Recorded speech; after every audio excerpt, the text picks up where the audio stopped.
We're good to go. Thank you everyone for attending this morning. My name is Claire Brilio. I'm the Communications and Business Disruption Resource Director for the Economic Development Collaborative. I know that we probably have quite a few of you who have joined our webinar series before, and we wanted to bring you something a little different today. I'm joined by Will Beal, who is an attorney in Santa Barbara, and we're going to be talking about, he's going to be talking, thankfully, not me, about different ways to restructure your business and possibly close if that is the right option for you. But he has a wealth of knowledge that I was fortunate enough to hear from him. Women's Economic Ventures had a webinar a few weeks ago, and was impressed with all of his knowledge and everything that he was able to answer. And I just want to encourage you with a number of things. One, if you need additional business consulting services after this webinar, please call our office at 409-9159 and schedule an appointment with an advisor. Secondly, Will is not an SBDC advisor, so he is available to meet with, and I'll let Will introduce how he would like people to connect with his services at the end of this webinar. But he'll be answering questions today, but certainly you can engage with him independently if need be. A couple other things we'll be going through a quick PowerPoint in a moment. You are all muted. Your videos are off. Please use the chat feature if you're experiencing technical problems, and we'll help with that on the back end. But please wait until the end to ask your questions and answers, and use the Q&A feature at the bottom. And I will assist Will in relaying those questions to him, so we can answer as many as possible in this hour. Will, before we get started, is there anything that you want to mention or? No, that's great. Thank you. I could introduce myself a little bit. Firm is Bell and Burkhart, and we practice in Santa Barbara. I've been practicing in general areas of bankruptcy reorganization, those sorts of areas, since about 1982 here in town. So I'm an old guy, as you can see, and fortunately, most of my hair is gone, so you don't see how long it's gotten. Because as we all know, one of the hardest things in these days is you can't get a haircut. And you know, actually right now I'm on top of Mount Everest, but I've put in a Zoom background, which is my home office, just so we can all feel more comfortable. Thank you. Thank you for thank you for sharing that. I love your gallery wall behind you. Actually, that's yeah, isn't that nice? Some of those paintings were done by my mother of sainted memory. She's gone now, but I still have some of her paintings. Very nice. Very nice. Okay, well, without further ado, should I start the PowerPoint? Sure. Ready for that? Okay, so I'm just going to share my screen for everyone, and if you aren't sure if you're in the right webinar at the classroom this morning, we are navigating business closure or restructure, looking at different options and protecting assets. And I will let Will take it from here. Right. So what we're really talking about here is, and obviously many of you are having difficulties in these times. I mean, most businesses have been, you know, there's a few that have been benefited, but very, very few. Most businesses have been damaged in some way by this, you know, the drastic social distancing we've been doing, business closures, all kinds of things. People have been trying to get loans to pay their payroll, to get things out. We all understand those options. What I'm talking about here today is what happens if you think your business is going to have trouble surviving it, trouble reopening. How can we deal with those situations? What's worth saving? And if it isn't worth saving, how do we end up back in a place that gets us out from under it as cleanly as possible? So let's go on to the next slide. The choices that you have in terms of options, both bankruptcy and non-bankruptcy options, have to do with what kind of entity you are. And for a lot of you, you probably do your business as a sole proprietorship. In that case, your business and you personally are really only one technical entity.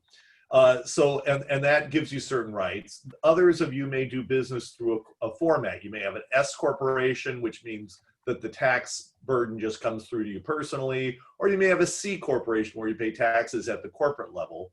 You may have a general partnership, which is a different entity legally under California law, or you might have a limited liability company. We call those LLCs. Generally, the corporate partnership LLC cases get grouped together, whereas an individual case gives you certain options you don't otherwise have. Let's go on.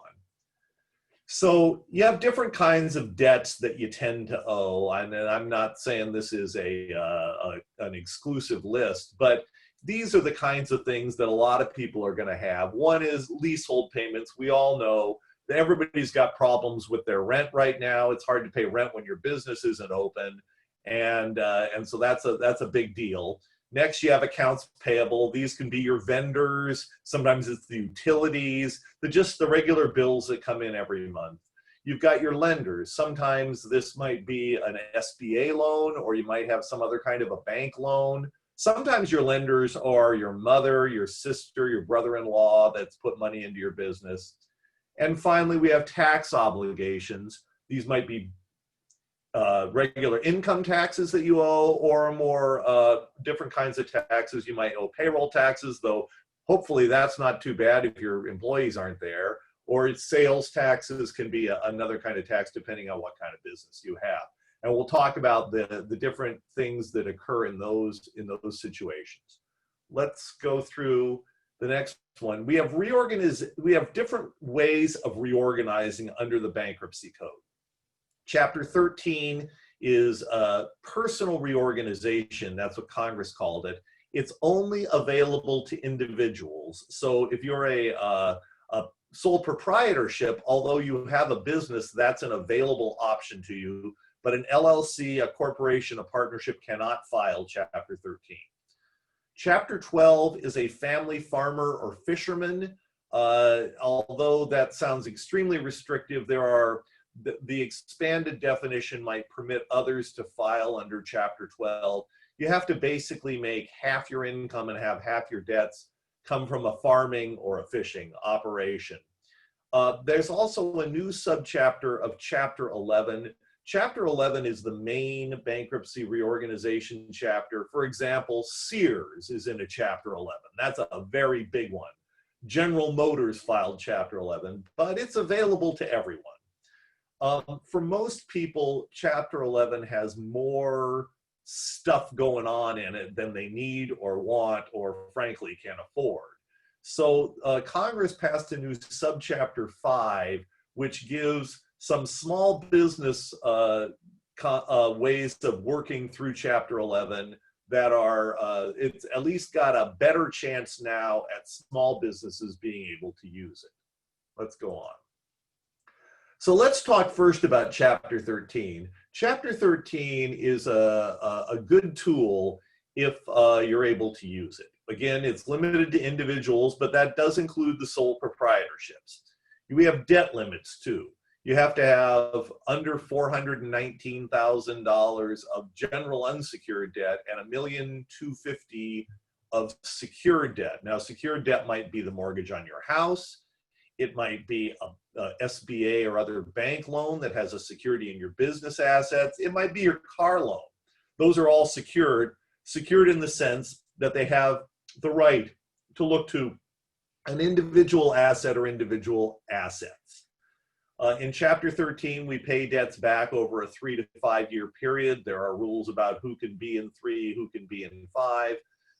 And we can pay some debts in full and some debts in part. It depends upon the character of the debt, whether we're allowed to pay a portion of the debt. So a classic Chapter 13 plan might make a few payments to cure a mortgage payment or your business lease arrearage and get those paid up. It might pay taxes in full, and it might give your general unsecured debts, your vendors and people like that, 20 cents on the dollar over a period of years. Of course, they've got their own problems and that won't make them happy, but it might be better for them than getting nothing. Let's look at Chapter 12. If you happen to have Chapter 12 available to you because you're a fisherman or a farmer, similar kinds of rules, but with a higher debt limit, $4 million, and at least, again, 50% of your income and debts have to come from farming. And then that's a payment over 3 to 5 years again. Chapter 12 hasn't historically been available too much on the Central Coast because the land associated with farming here tends to mean that you have debts over $4 million if you're a farmer in the Central Coast. But there have been a few cases. I've actually done a couple of fisherman cases as well. Let's go on.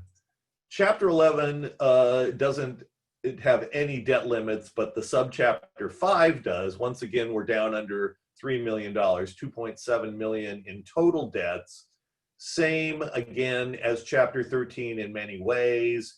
Payments over 3 to 5 years. Some creditors we have to pay in full. Others we can pay at cents on the dollar.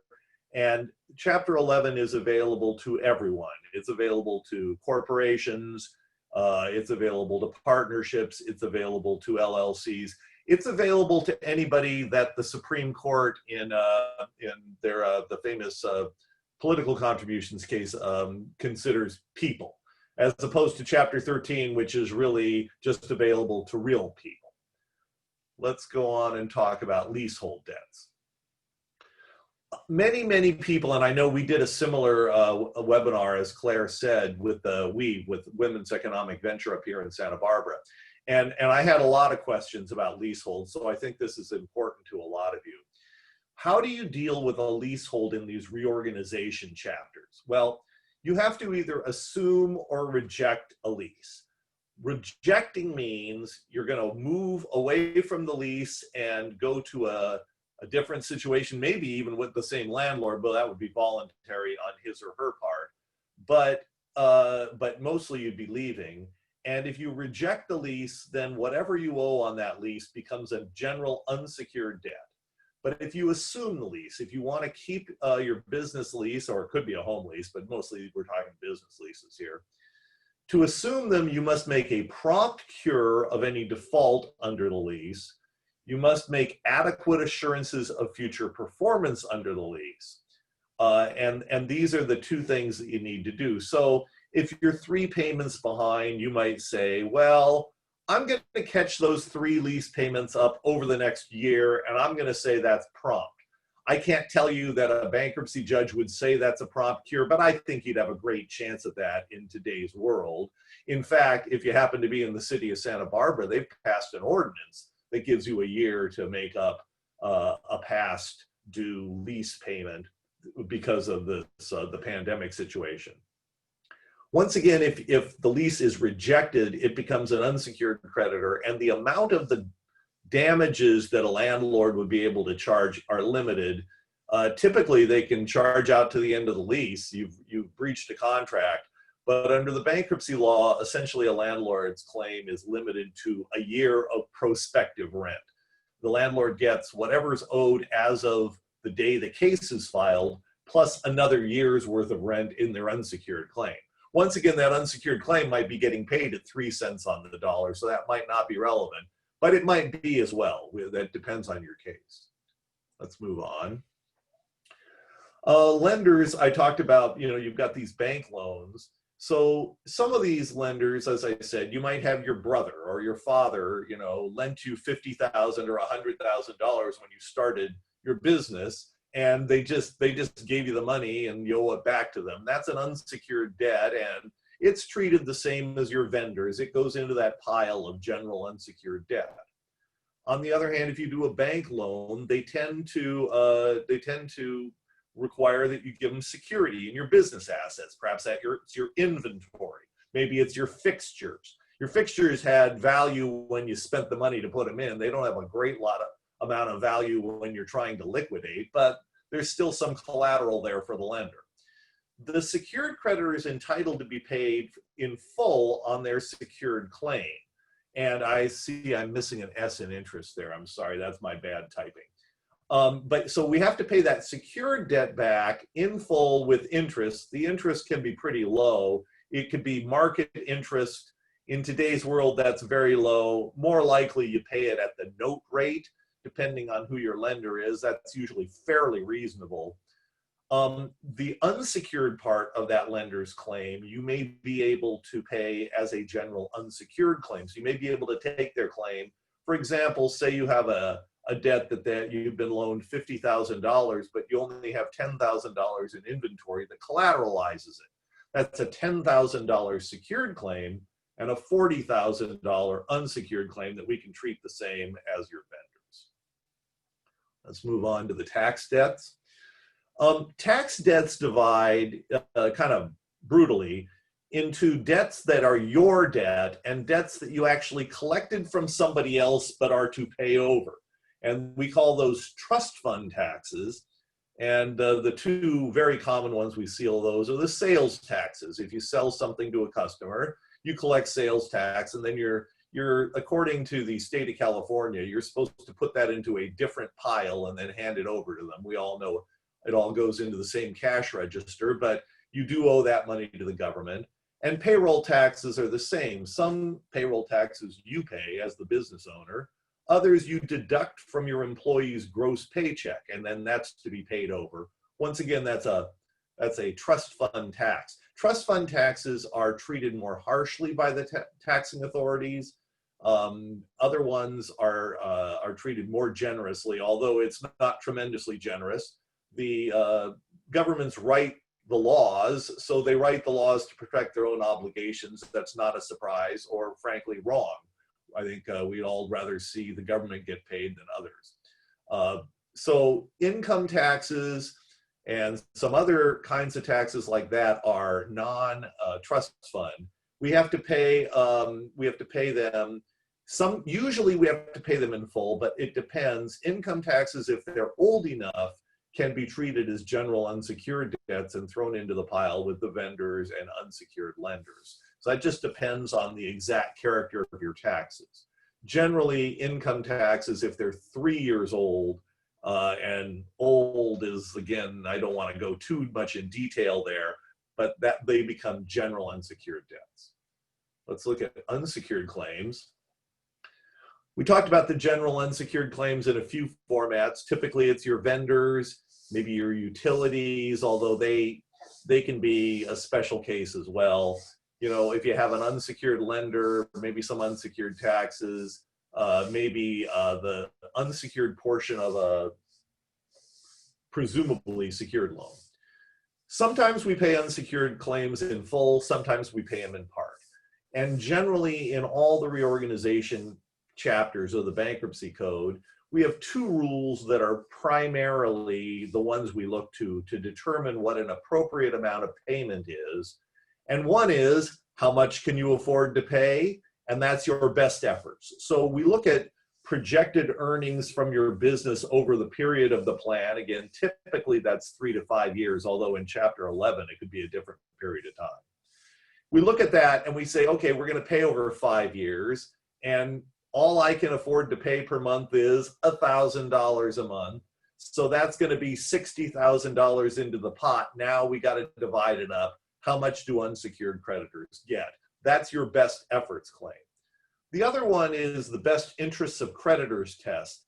And that says if your situation, whatever entity filed, whether that's your LLC or if it's a sole proprietorship, it's you, if that got divided up and people got paid, how much would creditors get? So if there was a liquidation, if there were a liquidation, excuse me, then how much would creditors get? We have to pay them at least that much if we reorganize.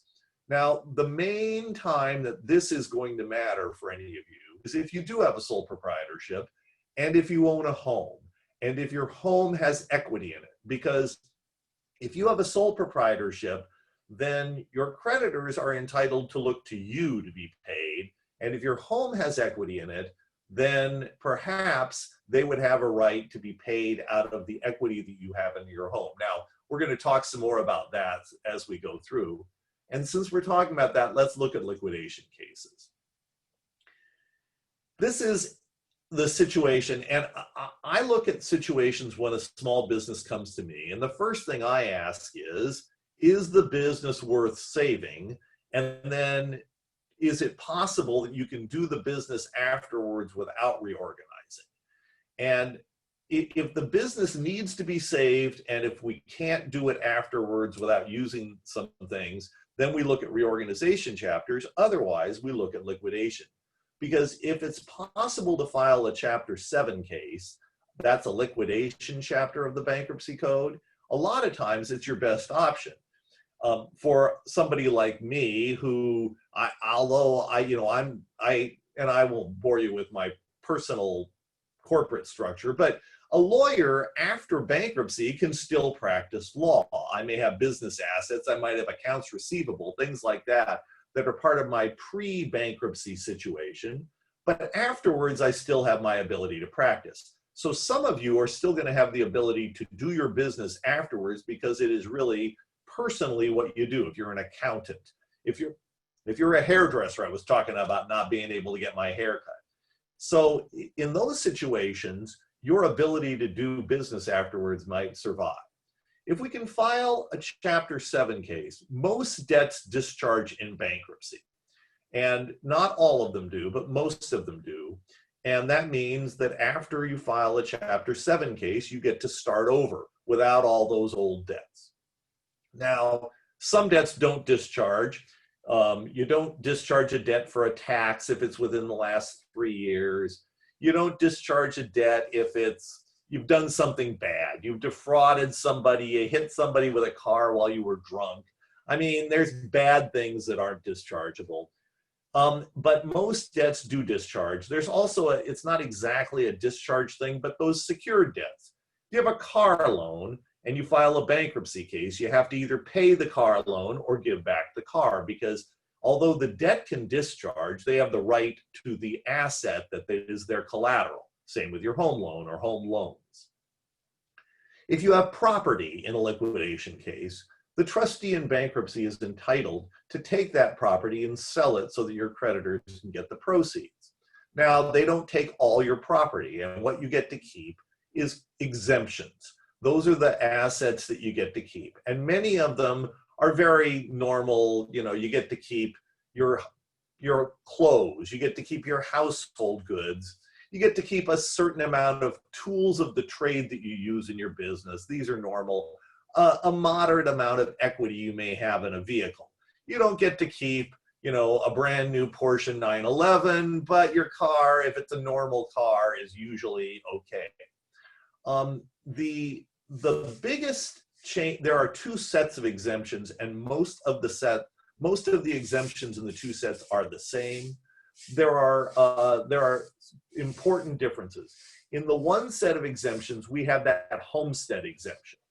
And your homestead is the value that you get to protect in your home. Not the value of the home, but the amount of equity in the home. So the value of your home less the amount of debt you have on it is your equity. Your typical homestead exemption is $100,000 in the state of California. That is for a married person or a married couple or a head of household. It's $50,000, or is it 75? For a single person, and then it can get up to $175,000 for older people, depending on certain things. So that's an important exemption. And if you have a home, you typically use the set of exemptions that includes the homestead. If you don't have a home, you can choose the other set of exemptions, and that gives you about $30,000 of any property you want to protect that is not subject to another exemption. So that might be perhaps your business inventory. Perhaps it is the money that you have in the bank, maybe a little extra equity in a car, things like that. So if you don't own a home, or if your home has no equity in it because the lenders on your home are equal to the value, then you're able to protect other assets that way. Let's go on. Here are some other alternatives. Next slide there. Thanks, Claire. You don't have to file a bankruptcy case, obviously. So here's some other options that are available to people. One is there's something out there called credit counseling. So sometimes you can get into a plan and you can say, okay, Mr. Credit Counselor, negotiate a payment plan for me with my creditors that I can pay them over a longer period of time, reduce how much I have to pay every month, and take the burden off my back. Credit counseling works great with credit cards. They probably would do okay with some of your vendors and those kind of folks. Not so good with taxes, not so good with mortgage or leasehold arrearages, but it's a valuable tool. In fact, if you file a bankruptcy case, it's a requirement now of the bankruptcy code that before you file, you go through a credit counseling interview and see whether it's a possibility for you, which of course is fine. That law passed in 1995, I believe, so it's 25 years. Oh, sorry, I'm sorry, it's 2005, excuse me. So it's only 15 years. And I'm still waiting for the first client to come back and say, oh, I went and talked to the credit counselor and I'm going to do that. Hasn't happened yet. I'm sure it will someday. The other is you can negotiate with the creditors. And sometimes this is the best option to actually go to your creditors and say, hey, look, I owe you, 20,000 bucks. Can you take 3 and we call it even because that's what I can afford to pay you, and otherwise I'll have to file a bankruptcy case. You won't get anything. Sometimes your creditors will be able to negotiate on that.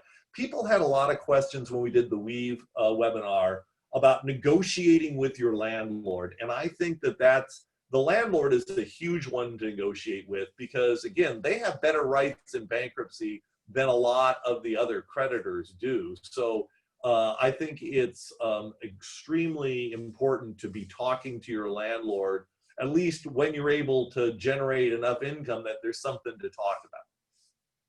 When you're talking with your landlord or other creditors, it's important to remember that the more money you can give them, the more quickly, the bigger discount they'll give you, excuse me.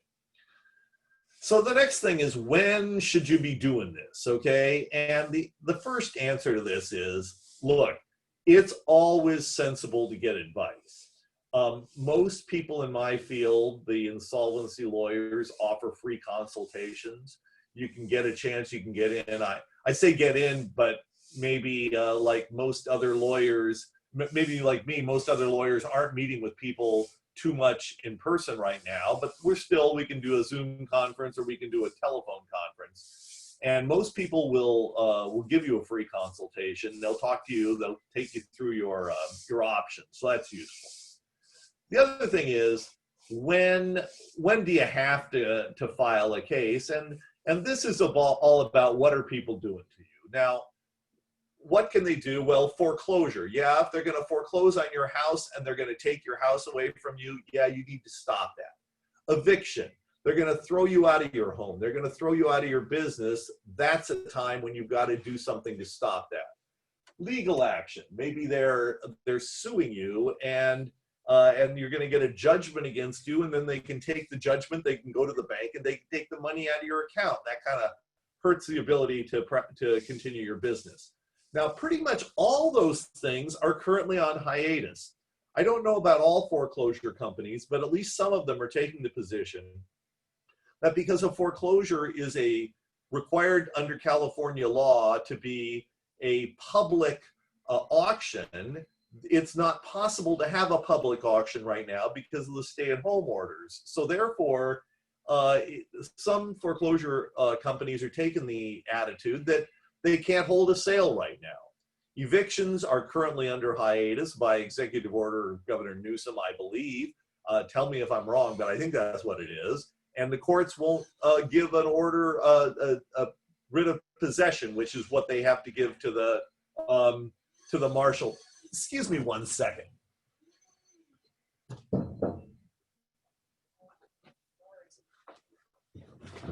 Sorry, I had somebody doing a leaf blower right outside my office. This is something that we're working with in the pandemic world that is a little new. Anyway, but you can't get evicted right now, but you'll be able to get evicted someday, and I don't know how long that is. And then finally, lawsuits. The state courts are again fairly much shut down. But at some point, people are going to bring back the lawsuits, and there's going to be more of this enforcement action going on. So I think right now we're at the advice time, and I think it's great to get advice, but probably nobody has to do anything tomorrow, but you need to be looking ahead and thinking what you need to do to prepare. So that's kind of my situation. That's a little, 25 words or less, half an hour on how to go ahead and think about these things. Obviously, everybody's situation is different, and that's why you need advice from competent professionals. So I'm perfectly willing to answer some questions here, and let's see what we have.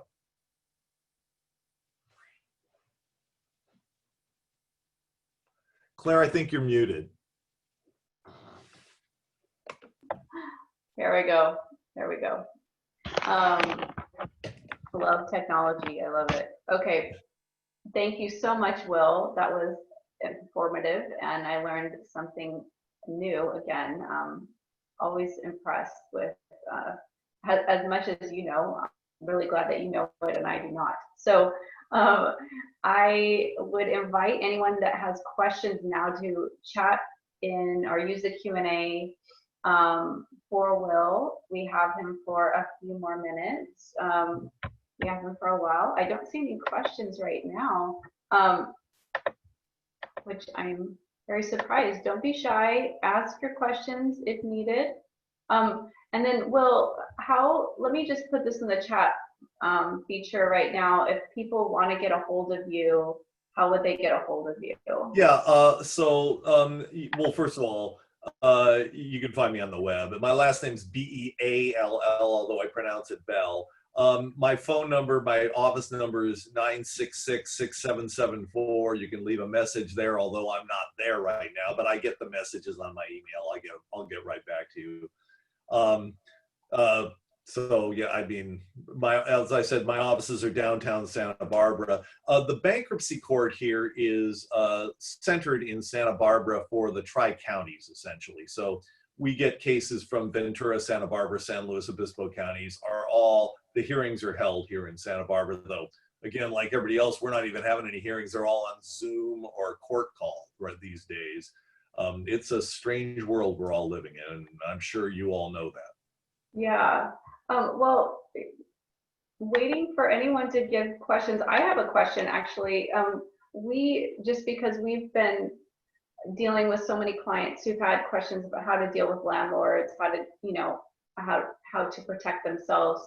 And my understanding is that Governor Newsom's order ends May 31st. So that's coming up very quickly. But we've given our clients the recommendation to inform their landlord through the inability to pay rent form that the governor had released, and I can't remember the specific name of the form off the top of my head, but is that what you're also telling your clients to do? Or yeah, that's a very good suggestion. And okay. and look, the thing about the landlord is, I mean, yeah, he has a right to the back rent that you may have owed for the period when your business was closed. But if he throws you out, he's not going to get that rent from anybody else. So the landlord ought to be able to negotiate to some extent.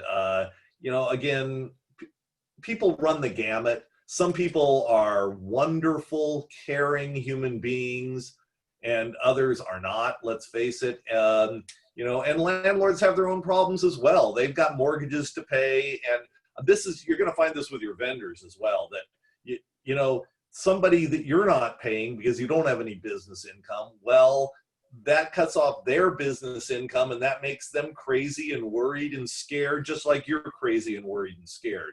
And it's important to realize other people's problems when you have these conversations, because there are solutions to some of these problems that actually are better than others. And the most important thing with the landlords is to have a dialogue. Okay. I want to follow up with the landlord before we get off here, but I have two questions come in. And I know that we have some landlords actually on this call. Can you talk a little bit about how you help clients determine if the business can be saved? Do you encourage clients to do a budget forecast or other exercise? Yeah, that's exactly right. And because frankly, what bankruptcy in general and reorganization chapters is good at is dealing with old debt. So what we do is we look and we say, okay, from here to infinity, can I make money? Because you say to yourself sometimes, well, gosh, yeah, I'm making money in my business, or I can once I reopen. But look at this huge burden I have of back stuff. That's a good reorganization case, because we can take a positive net income going forward, and we can work with that.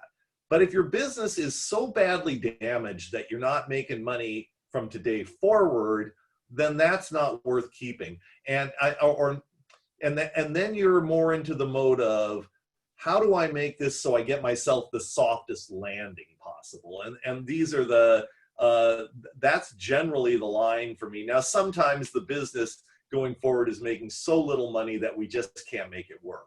But that's really the dividing line, in my opinion. Okay, this is an interesting question. I think, and we have actually heard scenarios like this from our clients about buying personal things on credit. So, and what to do with that now that they can't afford it. So this question is, just before COVID broke, we bought 2 vehicles on credit. What would happen if we just returned the vehicles to the dealer and handed over the keys? We have slight negative equity in both vehicles. They were business vehicles. Thank you for clarifying that. Yeah, and whether they're business or not is irrelevant if you're a sole proprietorship, but if it's a corporate business, then maybe it matters. But then again, maybe also, I don't think you see a lot of, dealers selling vehicles to corporations. More likely you bought the thing personally and you sort of contributed it to the corporation. So it may be a personal situation where you signed the note personally. Typically, if you give back a vehicle, then what happens is they take it and they sell it. And let's face it, they don't do a very good job at selling these vehicles. And then they say, okay, you owed us $28,000 and we sold the vehicle for $19,000. That means you owe us $9,000. That's called a deficiency claim. And a deficiency claim is a valid debt under California law. You still owe them the $9,000. The bankruptcy system allows you to discharge that deficiency claim. So if you went through some sort of a bankruptcy case, you wouldn't owe it on the other side of that. And that's the thing. And there may be some rights. Now we're talking about, you got the vehicles before the pandemic. There might be some very short period of time, 2 or 3 days, in which you can take a vehicle back without having any risk of deficiency. I'm not 100% sure about that. It's not something I do every day, but I think there might be something like that in the California law. But if you've had the vehicle for a couple of months, you're looking at a deficiency unless you have some way around it. Okay, thank you. This question is, thank you very much. This question is, if a person has, I love the way it's phrased. If a person has, say, 3 separate sole proprietor businesses, 2 of which are questionable as to future profitability, could he incorporate the profitable one and keep that business protected from issues that may arise from the other 2? Maybe. I mean, hey, you ask a lawyer a question, he'll say maybe 100 times out of 100. So I mean, yes, that is a possible strategy. One thing is, if I have $100,000 in inventory in my good business, and I put that $100,000 into an S corporation, I now have stock in that S corporation, and my shares of stock are worth $100,000. I mean, maybe not, because there may be other things to be said about that. but you don't just absolutely protect an asset by putting it into a corporation because you create value in the shares of stock in that corporation. That doesn't mean that the strategy is bad. It isn't, and a lot of times it works. But this is why the answer is maybe and not yes. Okay. Thank you. Next question. Are there any resource? I'm going to answer part of this first. Are there any resources or centers or websites that assist business owners going through this process that you would recommend? I will say from our center, we have financial counselors that can look at your cash flow for the next however long, but certainly Will is here as a resource. Will, would you like to add anything else? I'm not sure if they're looking for a free resource here. I don't know of one. I mean, our services are free, but we do not walk people necessarily through bankruptcy completely. We can give guidance, but what would you recommend, Will? Well, I used to joke that I'm so old that I, went to law school before electricity. And that's obviously a massive exaggeration. But in fact, I did go to law school before the personal computer. And when I started practicing law, my law firm did not own a computer, period. After that, we got when we started to do these things where the mag card, they called it, where you could, it was just for word processing. And of course, now everybody's wired in with everything all the time. All my legal research is online and everything else. So are there resources out there on the web? Of course there are. You can Google around and you can learn a lot. People come in now and they know so much more than they used to about the process when they come in for the first meeting. Now, to be fair, a certain percentage of what they know is wrong because there's a lot of wrong information out there, or if the information isn't wrong, people don't understand that although it says this, it doesn't apply to that. Now, it's always been the case as well for me that somebody comes into me and says, well, I knew a guy who told me that his brother-in-law did this and it worked for him. And you go, yeah, well, maybe it did, and maybe he had a different situation. I mean, this has always occurred as well. So the answer is yes, you can educate yourself, Googling around, looking for resources on the web. There's lots of good stuff out there, and a lot of it is useful, and a lot of it is helpful, but understand it isn't actually a substitute for having a law degree and practicing in the area. And as I said, you can find out a lot by going to an attorney. I'm not the only competent practitioner in this field in the Central Coast, and you can get a free consultation. Counsel can take you through and walk you through different options, different ways you might structure your situation so you learn something about that. And so that's a possibility as well. So I don't know, there isn't a unitary site you can go to. Obviously, you can go read the bankruptcy code, though you might find that a little dry. Most of the answers are in there, frankly, but you have to be willing to really slog through it in order to get them, unless you know where you're going to begin with. Thank you. Any more questions? This is going to be one of our last calls for questions. One of my questions, and back to the landlord discussion, is that we assist businesses. A lot of our business owners are also landlords, and well, a portion of them are landlords. And when I know we have landlords on this call, what we struggle with is giving them resources to help them at this moment. Not all what is considered passive income is eligible or can be included in some federal loans. So we struggle with the resources that we can direct them to. And I'm just wondering what you would advise a landlord if they were in the situation where their tenants aren't paying, and they also have mortgages that they need to cover. Yeah, that's really important, and I don't mean to give the impression, by the way, that I'm on the side of the debtor all the time. In fact, I represent some of the local banks. I represent the trustees in bankruptcy all the time, and I have a number of landlord clients as well. The the thing with the landlords is this: the buck stops somewhere, and our banking system seems to be rather intent that it's not going to stop there. So what I'm seeing from the banks is this: they starting in March, I guess, or maybe it was April 1st, the bank said you can have a 90-day forbearance from paying your mortgage if you're not getting your rent. Okay, and that was pretty easy. I think that all Fannie Mae and Freddie Mac guaranteed loans that was required, but I think many other lenders have been willing to do that as well. But the problem with the forbearance is their idea is, okay, now we get to June or July 1, whenever it runs out, and okay, now make your 4 payments, your new payment plus your 3 back ones. And you're like, yeah, but I didn't get the rent for those 3 months, and that's how I make my payments.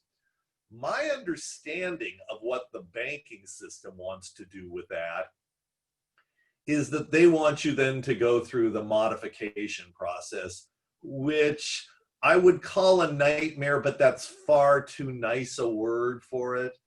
But it might be what you have to do. You have to get in there with your bank, and you have to explain what happened, and you have to show them financials and tax returns and bank statements and this and that and this and that, and try to get your bank to do what anybody would reasonably do, which is to take those 3 payments when you didn't get your business rent and put them on the end of your loan. How hard is that? But I haven't seen any desire by the banks to do that generally. Partly, of course, the banks are deathly afraid that those people who didn't need the help, well, I got tons of money, but I just don't feel like paying my mortgage payment. My tenant, they were still in business and they paid me rent, but I took the forbearance anyway because I could. And now please write the payments to the end of the loan just because it's good for me economically. The banks are deathly afraid of that. So I think they're going to put you through your paces before they'll do it. There's also the possibility that we're going to get a legislative solution to this, that Congress or perhaps the state of California is going to say, this is what you have to do. Just like the city of Santa Barbara has said to the landlords, you've got to give your tenants a year to catch back up those payments that they missed while they were closed during the pandemic. And so that's not a legislative solution that helped the landlords, kind of the other way around. But it's the solution that on the local level. Again, we might see a statewide or a national solution to it. It's just hard to say. We're all making this up as we go along. Congress is rewriting the rules on these PPP loans all the time because, hey, they got to figure it out on the fly. I mean, it's easy to be critical of our politicians. They deserve it. But on the other hand, they are doing the best they can right now. The other thing I would say for the landlord's perspective is you've got a call that you're going to have to make in real time, because what's going to happen to you is your tenant is going to come in and they are going to say, well, here's the deal. I'm behind on my rent, but here's what I can do going forward. Here's the help I need from you in order to be able to stay in your space. And then you as landlords are going to have to be, you're going to have to be alert to, is this a good deal? Is it a bad deal? Do I need to just go, okay, it's been fine for a few years. You've been a good tenant, but it's time to move on because your business is dead. And the quicker I get you out, the quicker I can rent it to somebody that can actually pay me some rent. You're always making that call, and that's the choice you have to make. I don't know how big any of your landlords are, but I'll tell you what else you're seeing right now, and I'm hearing about, is the landlord who's actually the little guy with the tenant who's the big guy, where you're renting to Dress for Less, you're renting to Sears, you're renting to one of these huge national chains, because they're going, okay, we got an opportunity here. So we're going to you and we're telling you what we're going to do. And because we're the big guy and you're the little guy, your choice is either live with it or we're gonna take you down.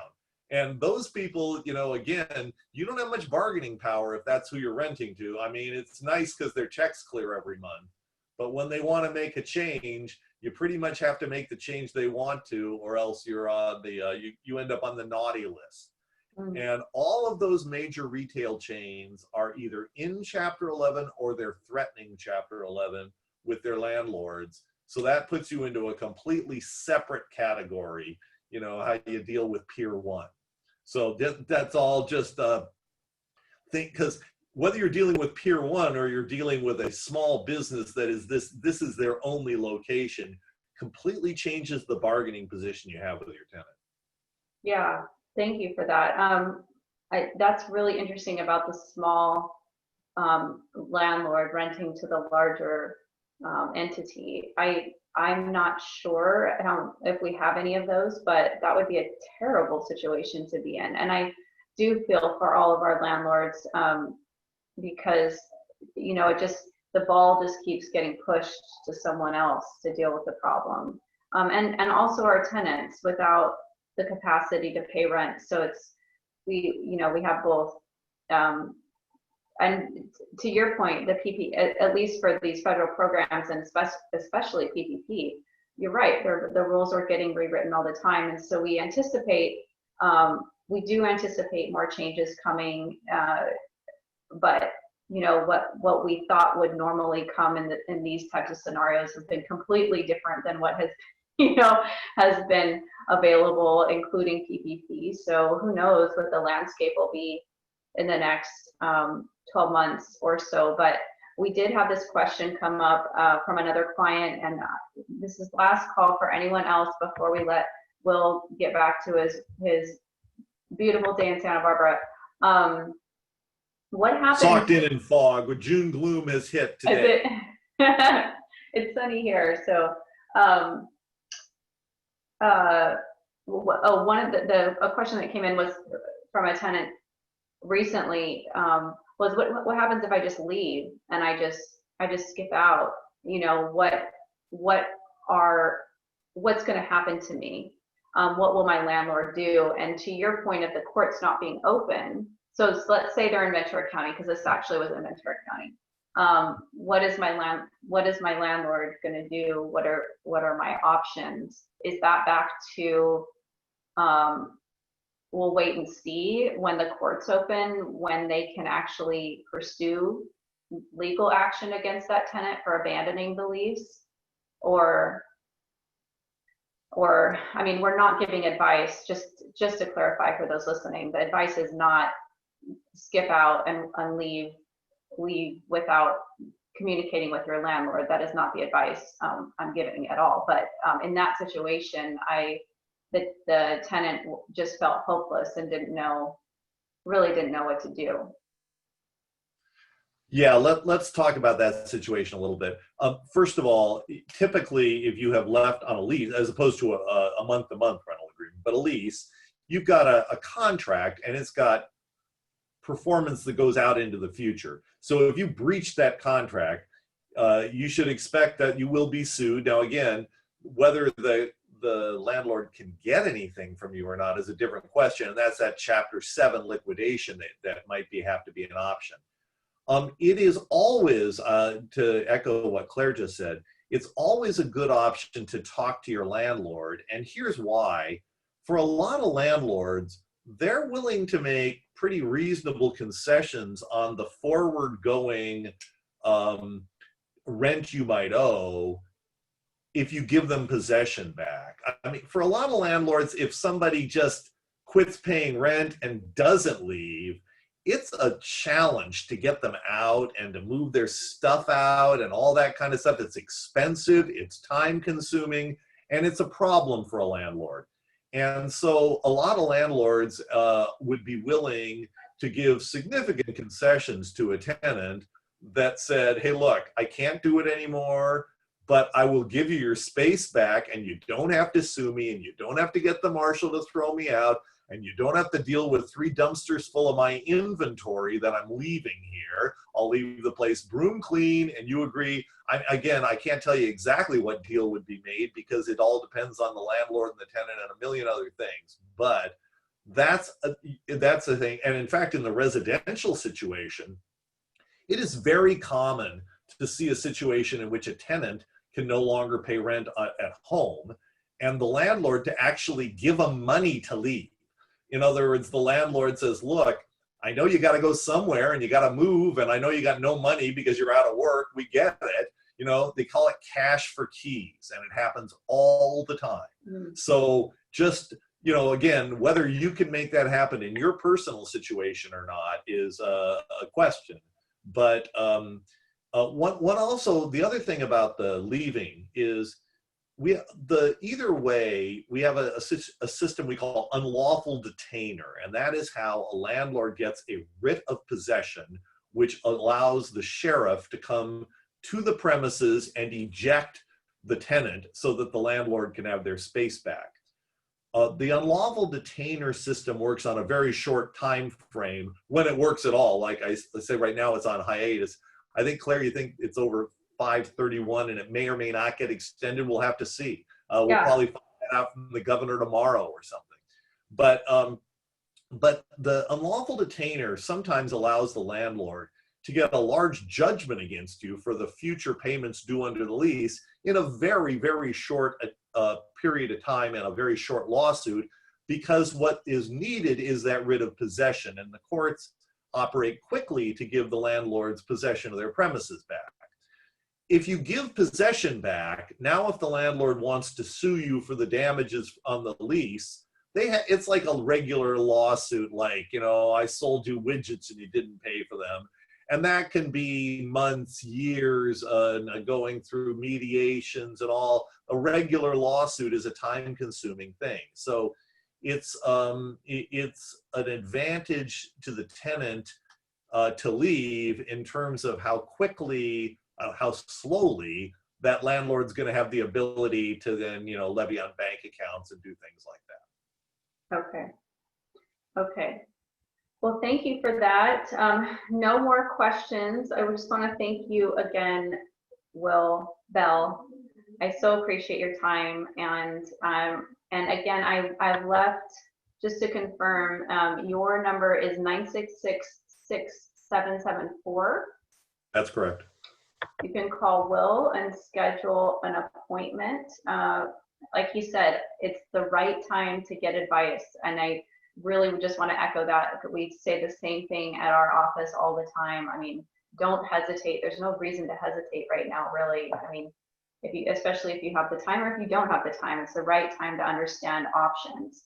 So I appreciate your time, Will. Everyone else that was able to join us today, and we'll be emailing you a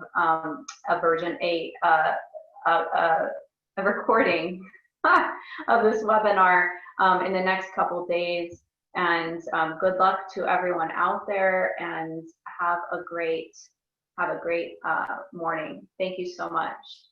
Thank you, Claire, and thanks to all the participants. Yes. Okay. Bye-bye.